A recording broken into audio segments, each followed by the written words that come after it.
question, we make sure that we will put them, ask them to Rich, but no longer do. Here's Rich.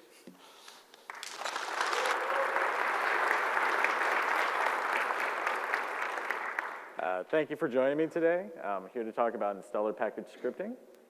As mentioned, my name is Rich Trouton. I work for a small boutique German software company called SAP.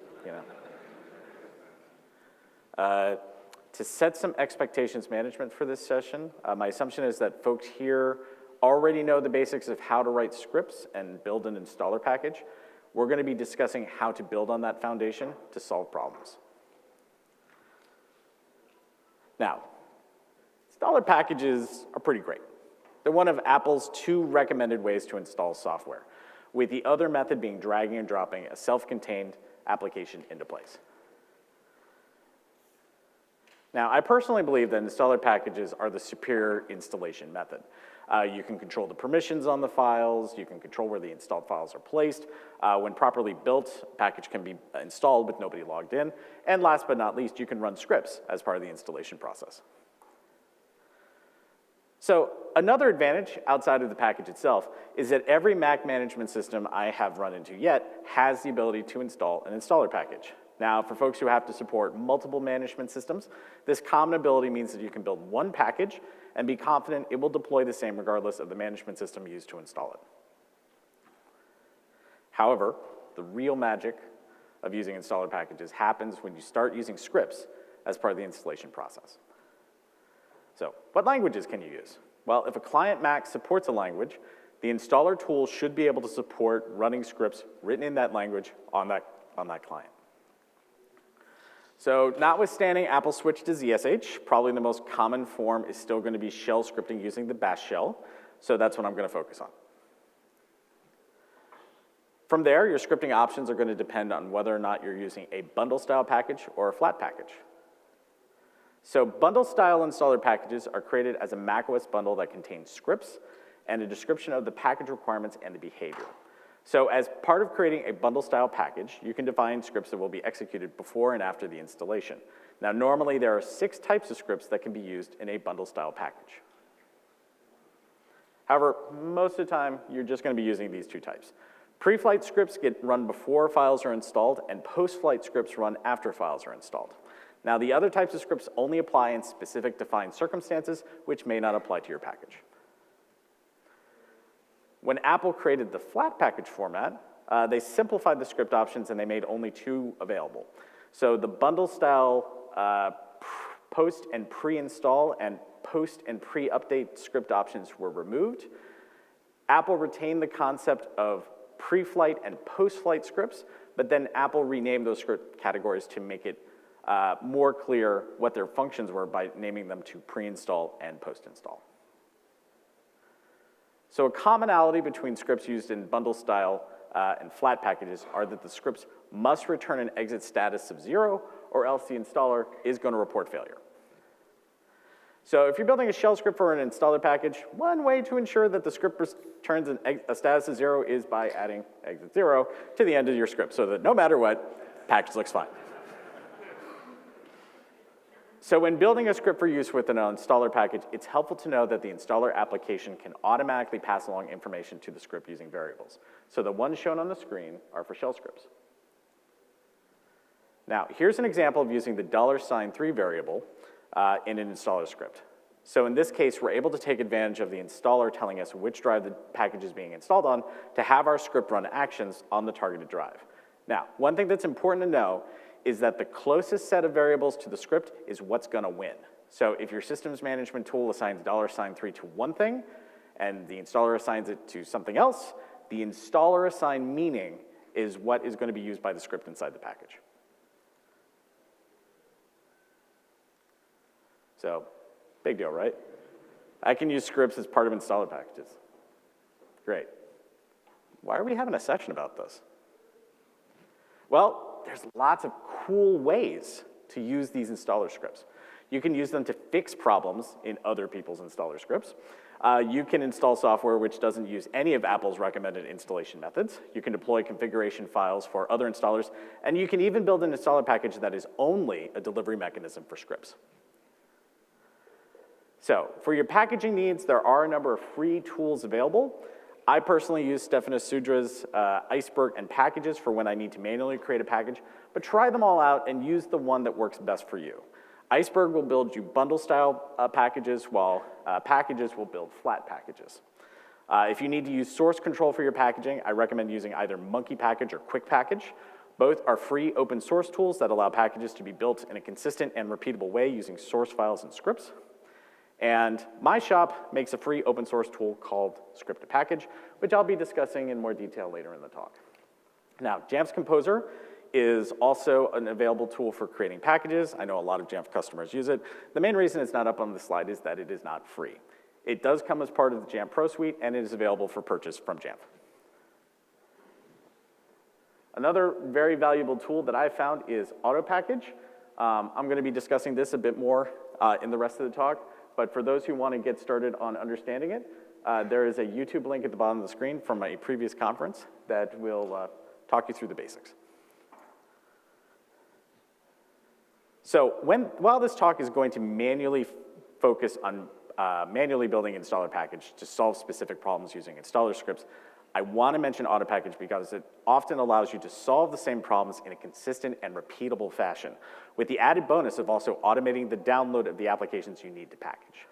So in many cases, I will solve a packaging problem first by manually building and testing a package. Then I will write a recipe file for Auto-Package to automate the building of that same package.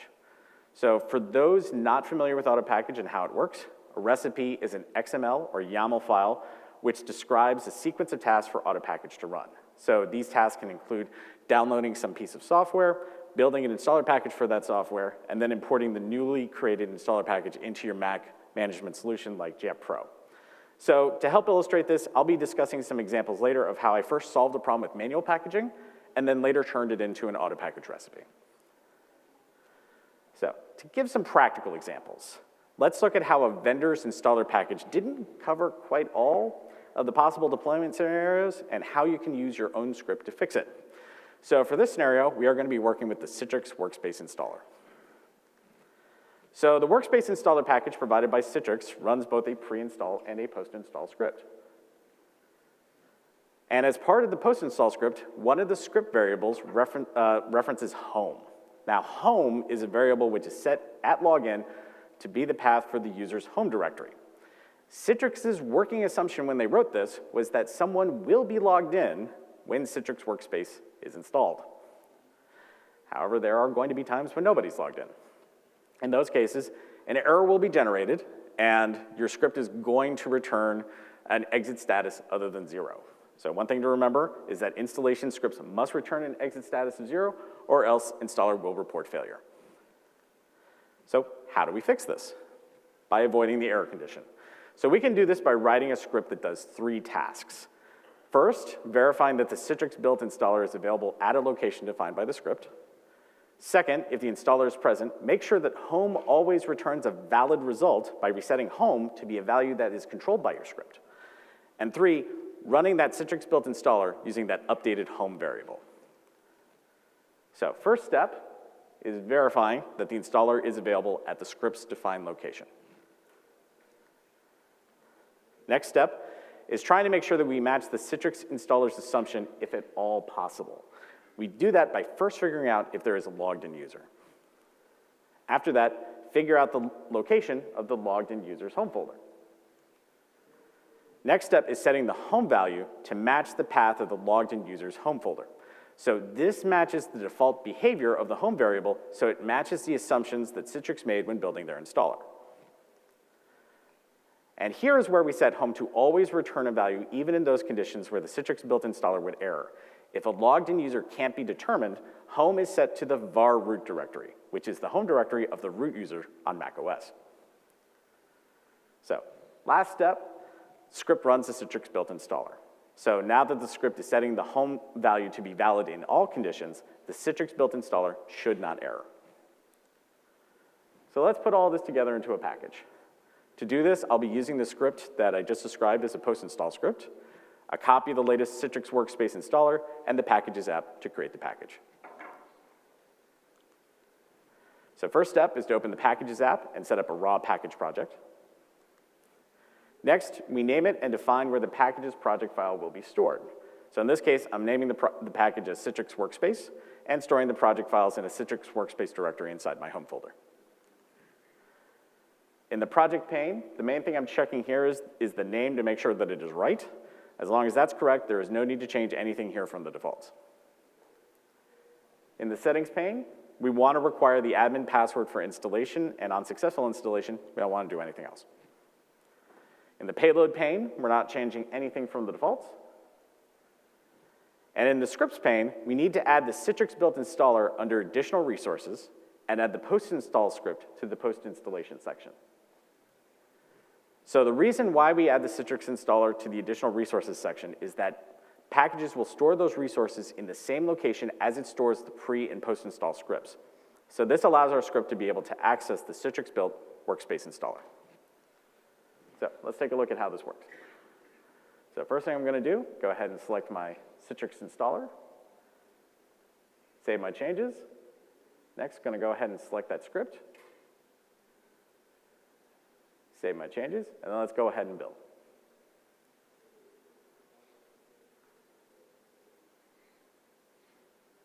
All right, simple enough. Build succeeded. We're ready to go. Now, once the package is built, you can test it by deploying it onto a Mac while that Mac is at the login screen with nobody logged in. It should install successfully, where previously you would have received an error. Now, for those who want to automate this process using AutoPackage, I've written a Citrix Workspace package recipe to create a package just like the one we've been talking about. It's available on GitHub via the address shown on the screen, and it uses the same post-install script that I've described. Now, there are also vendors who prefer to use installers that don't use any of Apple's supported methods. These can be challenging, but you can still package these if you can run the provided installer from the command line. So for this scenario, we'll be working with the Adobe Creative Cloud Desktop App Installer. So Adobe goes their own way most of the time when it comes to installers, and the Creative Cloud Desktop app for macOS is a good example. It uses an Adobe-developed installer and in no way leverages either of Apple's supported installation methods. There are also separate installers available for Intel Macs and Apple Silicon Macs, and there is no universal installer. Now, that said, Adobe did include a way to run a silent install from the command line. So let's take a look at how that works. So I'm going to go ahead and run that silent install command with sudo, put in my password, goes through, runs the installation, says it's successful. Let's go ahead and take a look.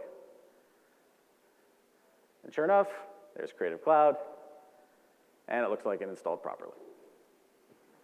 All good. So with this information, we can build a script that does two tasks. One, identify the directory that the script is running from, and the Adobe installer will be placed in that same directory. And two, running the Adobe installer using the silent install mode. So first step, identifying the script's location. Second is running the installer, using the location information to provide the path to the installer. Now that we have that, let's put all this together into a package. So to do this, I'll be using the script I just described as a post-install script, a copy of the latest Creative Cloud desktop installer, the installer support directories, because of course, I have it all in one thing, and the Packages app to create the package. First step is to open the Packages app and set up a raw package project.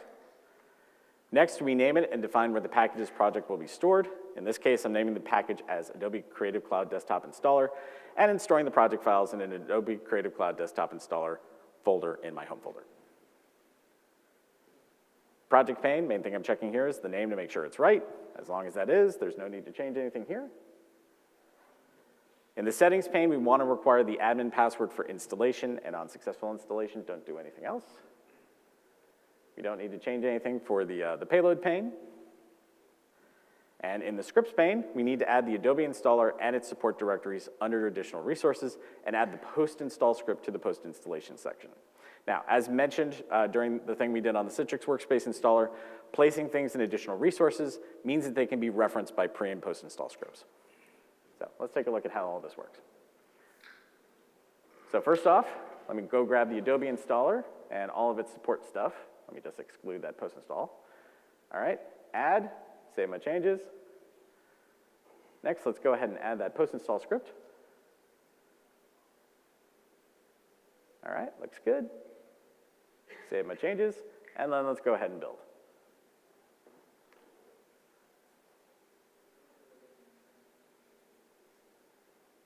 All right, built successfully. But does it work? Once the package is built, you can test it by deploying it onto a Mac that doesn't have the Creative Cloud desktop app installed and verify that it installs correctly. So, have that installer package there. Let's go ahead and run it. Continue, hit install, put in our password when prompted.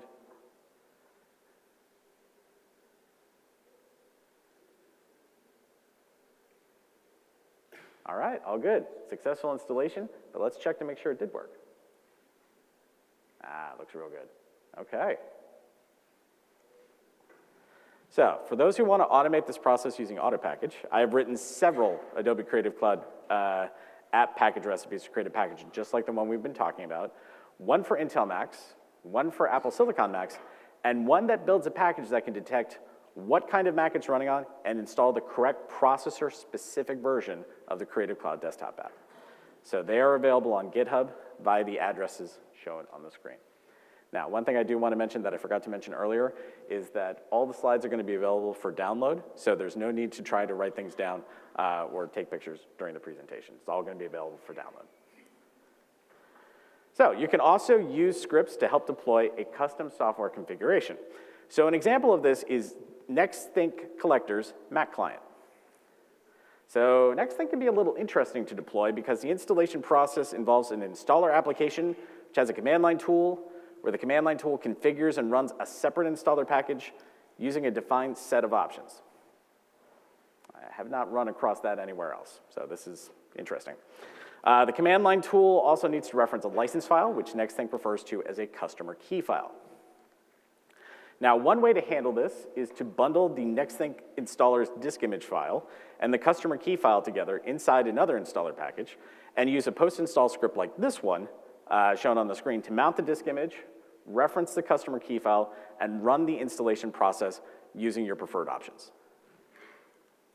So once we have the disk image, customer key, and script, let's put all this together into an installer package using the Packages app to create the package. So before building the package, you'll need to create a directory named customer keys somewhere convenient. And once the customer keys directory has been created, you would add the customer key file to it. So the customer key file is a plain text file where the file name must end in the .txt file extension. For this example, the customer key file is named company name customerkey.txt. So process is going to be pretty much identical to our earlier examples. First step is to open the Packages app and set up a raw package project. Next, we name it and define where the Packages project file will be stored. In this case, I'm naming it as NextThink Collector Installer and storing the project files in a NextThink Collector Installer directory inside of my home folder. In the project pane, again, the main thing I'm checking here is to make sure the name is right. If it is, no need to change anything else. The settings pane, we want to require the admin password for installation. Don't need to change anything else in these settings. In the payload pane, we're not changing anything from the defaults.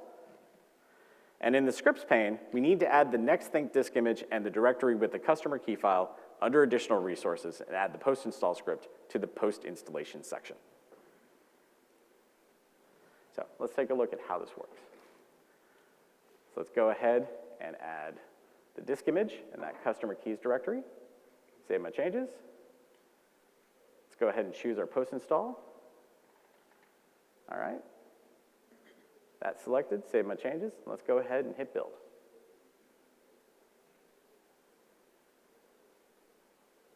All right, looks good. Now, once the package is built, you can test it by deploying it onto a Mac that doesn't have the NextThink Collector agent installed and verifies that it installs correctly and is configured with the desired setup. Now, for those who want to automate this process using auto package, I have written recipes for NextThink Collector to create packages like the one we've been talking about. And I have a post on how to use them available via the link on the screen. Now, the final area I want to talk about is one of my favorites, where you can use an installer package as a delivery mechanism for scripts. No files get installed in this case because the only thing in the installer package is the script. So payload-free packages is Apple's term to describe installer packages that install no files and which have been built only to run scripts. As with other installer packages, there are two kinds of payload-free installer packages. There are bundle style and there are flat. Apple has built support into its command line package build tool, which is used to build flat installer packages. So the no payload option tells package build that the package being built will contain only scripts. So let's take a look at how this works by turning the following script, which runs sysdiagnose, into a payload-free package. So we'll start by saving the script inside a directory named scripts as an executable file named postinstall. Not postinstall.sh, just postinstall. The name must be right, or installer is not going to recognize it. The reason for the scripts directory is that package build scripts option is set to look for a directory with scripts inside, rather than specifying the scripts themselves. For packages, this is that additional resources directory. Once the scripts directory is set up and the postinstall script saved inside of it, running the following command with root privileges will build a payload-free package and store it in the designated location. Now, once that package is built, you can hand it off to whatever or whoever needs it, and they'll be able to execute that script without knowing anything more than how to install a package. Now, for those familiar with package build, you may think I've left something out, the version number. I didn't leave it out. When you're building payload-free packages using the no payload option, version number is not required. Well, why not? Well, when building a payload-free package with Apple's package build tool, when using the no payload flag, no receipt is left behind. No receipt, no need for a version number. So when I filed a bug on this, Apple said that this was intended behavior for payload-free packages built using package build's no payload option. In Apple's opinion, payload-free packages are a convenient bag for scripts. So any other type of package will leave behind a receipt, including a bundle-style payload-free package. So why is this important? Well, if your system's management tool relies on receipts to tell whether or not a payload-free package has been installed, a payload-free package that doesn't leave behind a receipt may mean that your management tool won't be able to tell if it's been run.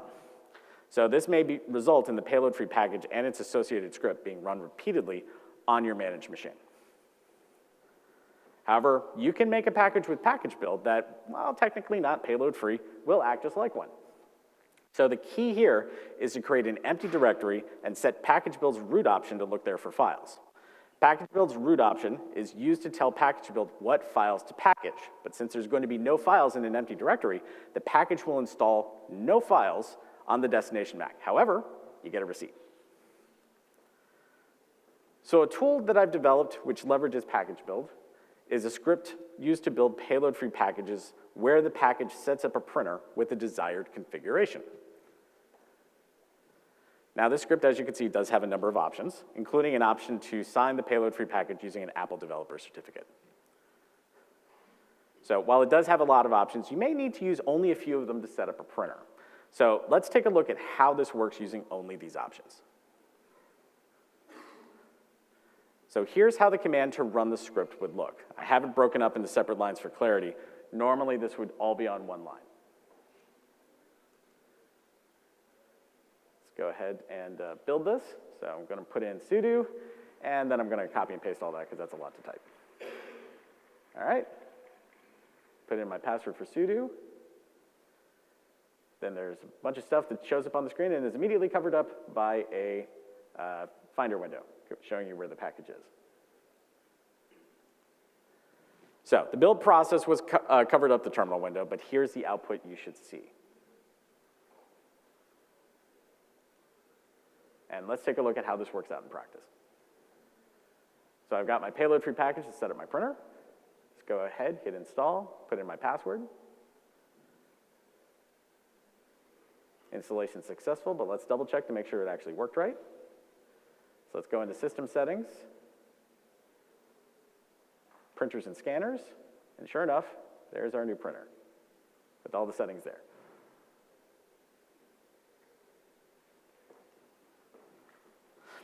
Now, another tool that uses package build and other Apple tools to build payload-free packages is Script to Package, which is an open source app developed by my team at SAP, and is available for download via the link on the screen. Now, it has a number of features, including options to build payload-free packages with and without package receipts, and also choosing if you want to create component-style packages, which the packages app refer to as raw packages, or distribution-style packages.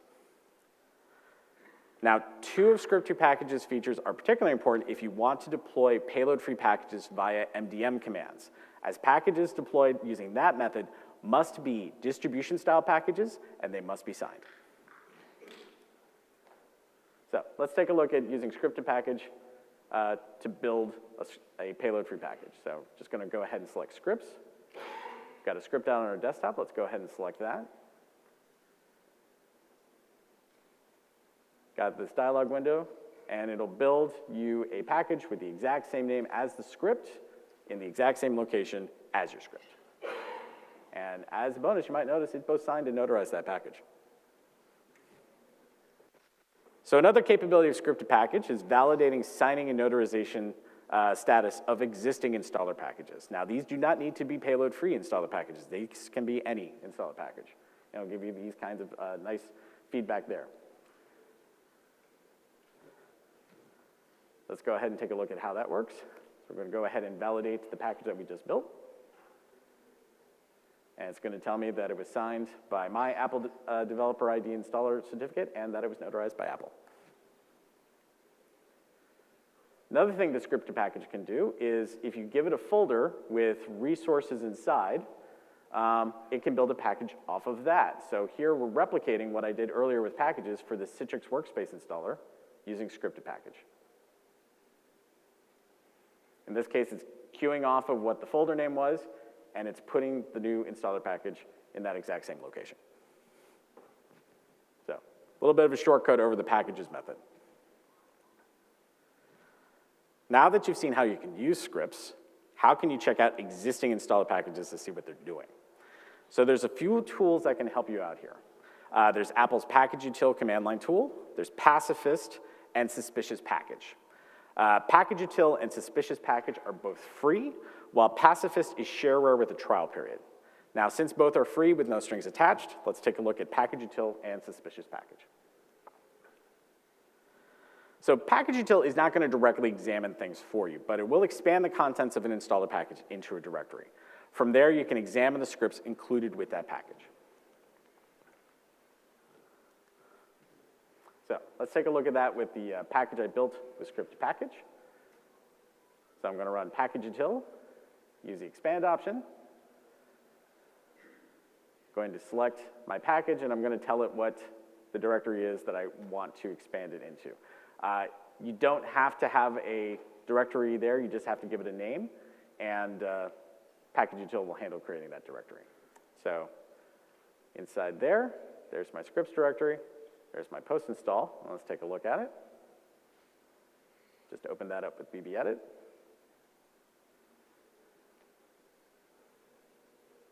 And there we go. There's my script for review, for whatever you want to do with it. Now, another useful capability of Package Util is that it can tell you if packages are signed or notarized.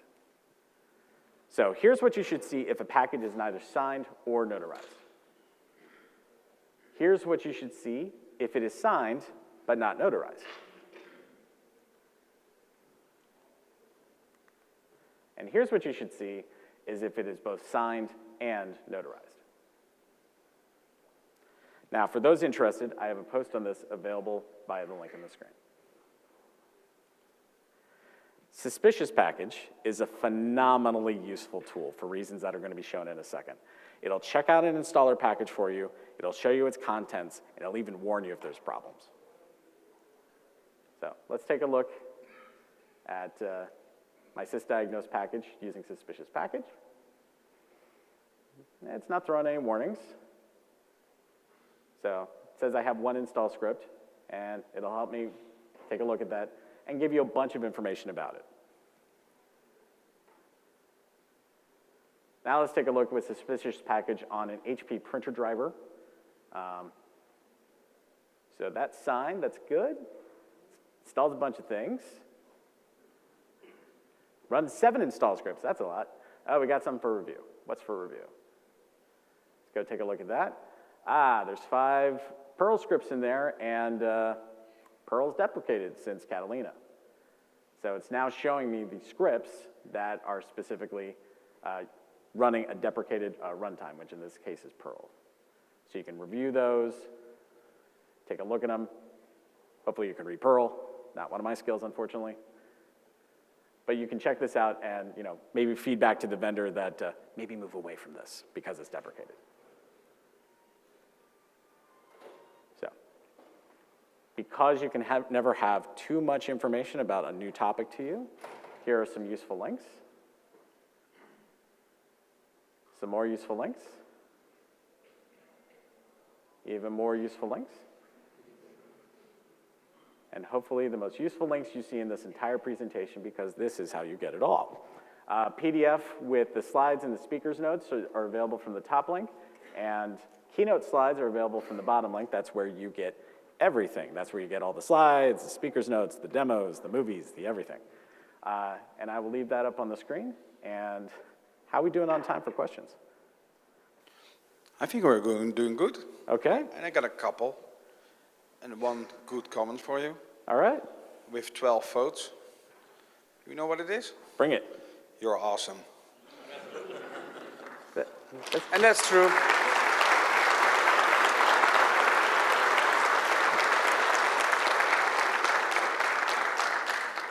So before I go to the online, is there somebody here who has a question? Because I'm not going to read your name, your question up, but I want to give you the moment.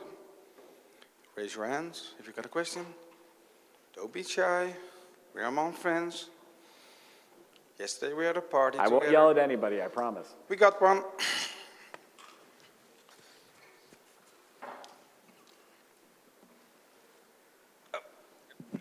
Does Apple require notarization yet?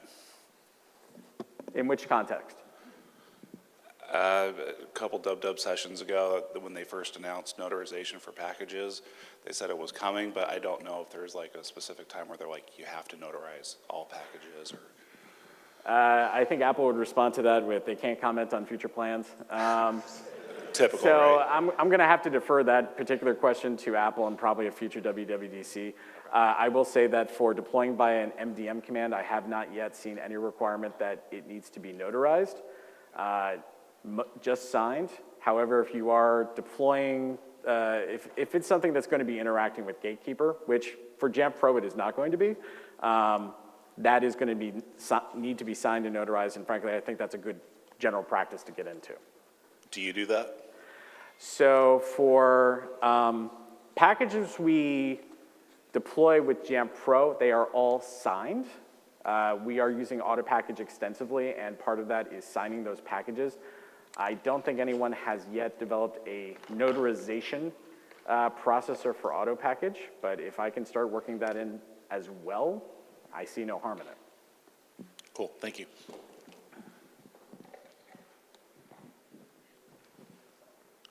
Anybody else? No? Then I'm gonna do an online question. This is an interesting one. And then you know the old-fashioned GUI. Did Apple just abandon their GUI application app? I'm sorry, could you repeat that one? Did Apple just abandon their GUI packaging app? And I think he's talking about Package Maker from Apple a long time ago. Ah, long time ago. I have not seen any updates to that tool in a very long time. From what I have seen, Apple has replaced that with package build and product build, both of which are the command line tools for building packages. Package build will build a component style package, or what packages refers to as a raw package. Product build will help you to build a distribution style package. So as far as it's Apple. They sometimes they just never officially announce that they've end of life something, but I haven't seen an update to the GUI tool in a while. Me neither. Okay, second one. Any recommendations for tools to sign all these new packages? Well, if you want an easy to use tool, the scripted package is great for that. because you can use that to sign and notarize existing packages. Nobody in the room here. And I got the last one here, or one comment and the last one. The comment is like, yeah, look at Rich's recipes. They're awesome, by the way, not only for this, just a recommendation. Oh, this is a long question, so bear with me. Can you speak more about package signing and notarization for packages? I have noticed some MDMs that the package being deployed is signed at the very least. How do you manage signing and notarizing when packages from the vendor nested may not be properly signed?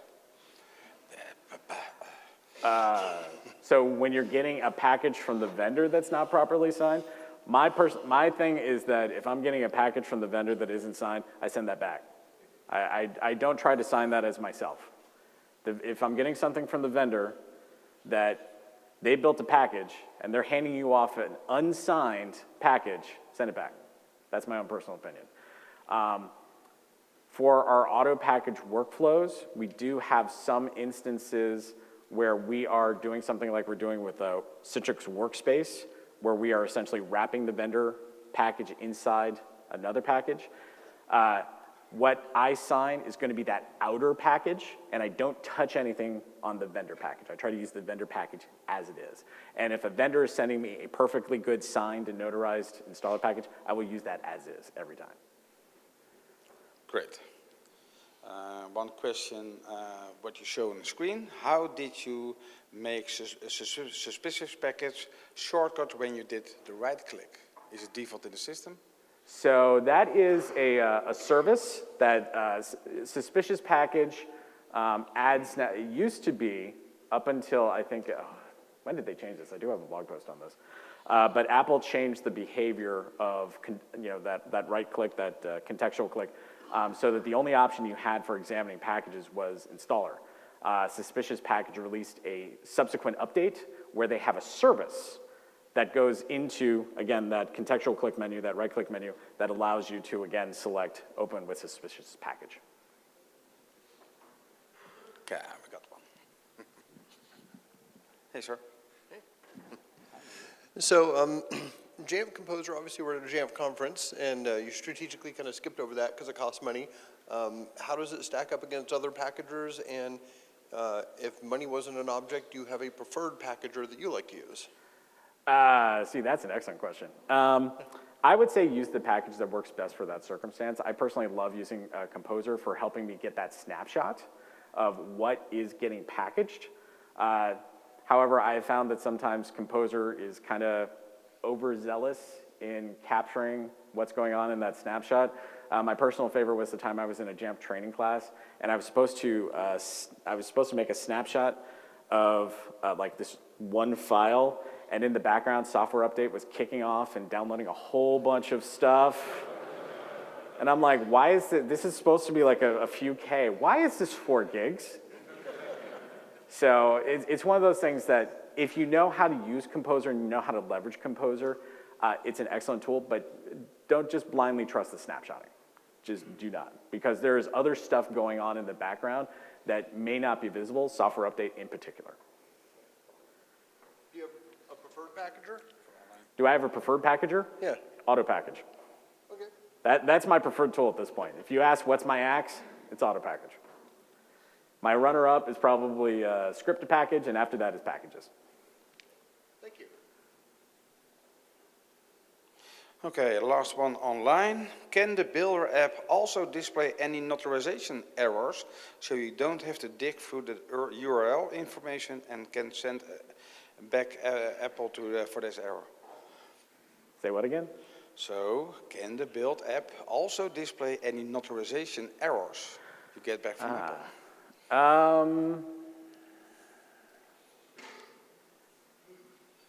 That is a good question. I don't know the answer to that one because I haven't had an error on me yet.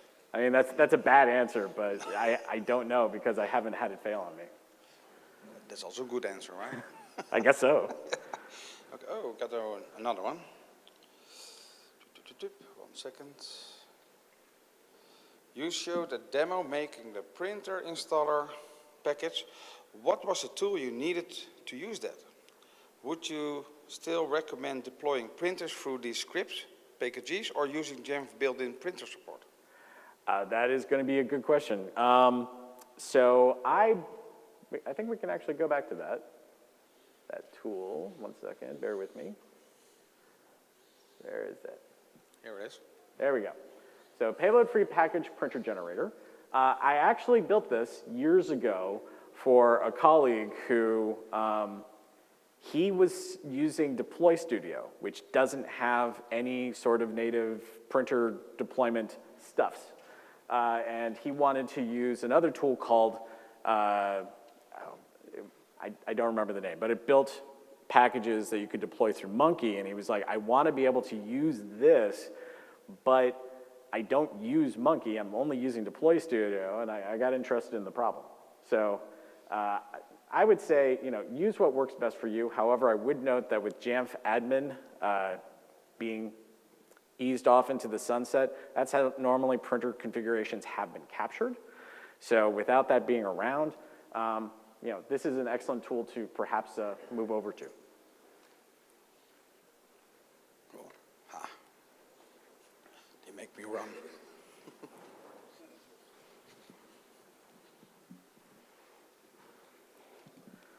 Hey, Rich, quick question about more packaging around binaries, and perhaps slightly off topic, but like I have a mobile development team that they want me to package up custom Ruby builds and Cocoa Pods and this and that and the other thing. So there's no package that really exists. Do you have any strategies for asks of that nature? So for that kind of thing, I would strongly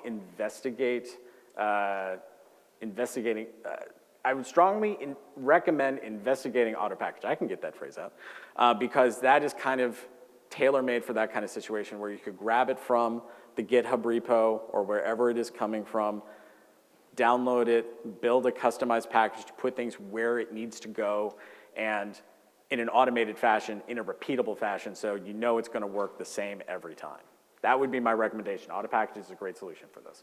And do those recipes generally run? I know, like with brew commands, for instance, like you absolutely cannot run as root. Does it run in the right context with most of those recipes? So what's going to happen when you're building the recipes? They're running as the user, and they are leveraging launch daemons in the background, running the auto package service to handle things like like privilege elevation where you need it.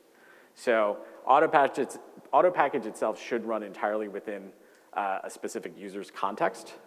There shouldn't be any need for root privileges on your part because auto package should have the elevated privileges that it needs coming from its launch daemons in the background.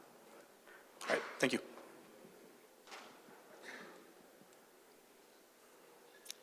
Well, by that, Rich, I only can say thank you very much.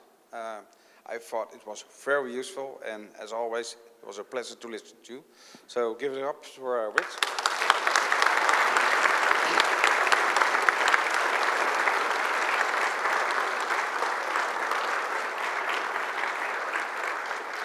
Thank you all for coming. You've been great.